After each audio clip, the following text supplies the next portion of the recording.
गोंडपिंपरी तालुक्यातील तारसाबुज हे एक वैशिष्ट्यपूर्ण चळवळीचे गाव.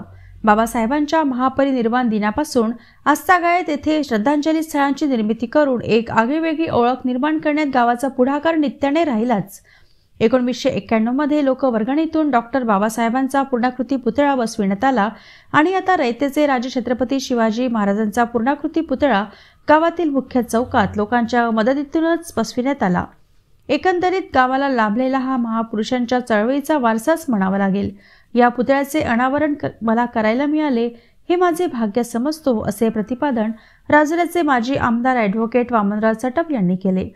तारसाबुज येथे साकारण्यात आलेल्या सिंहासनरूपी छत्रपती शिवाजी महाराजांच्या पुतळ्याचा आदर्श अनेकांनी घ्यावा.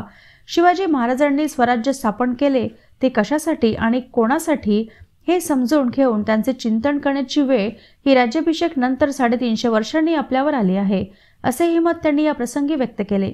यावेळी उद्घाटक म्हणून माजी आमदार ॲडव्होकेट वामनराव चटप, तर प्रमुख उपस्थिती म्हणून शेतकरी संघटनेचे तालुका अध्यक्ष सांगडेजी खेत्री वागदरकर, युवा नेतृत्व प्रसादराव खर्डीवार काका, गणेश पिंपळशेंडे, हेपट साहेब, शिवस्वराज्य बहुउद्देशीय संस्थेचे अध्यक्ष प्रकाश फरफडे, सचिव श्रावण निखाडे यांच्यासह संस्थेचे सर्व पदाधिकारी उपस्थित होते.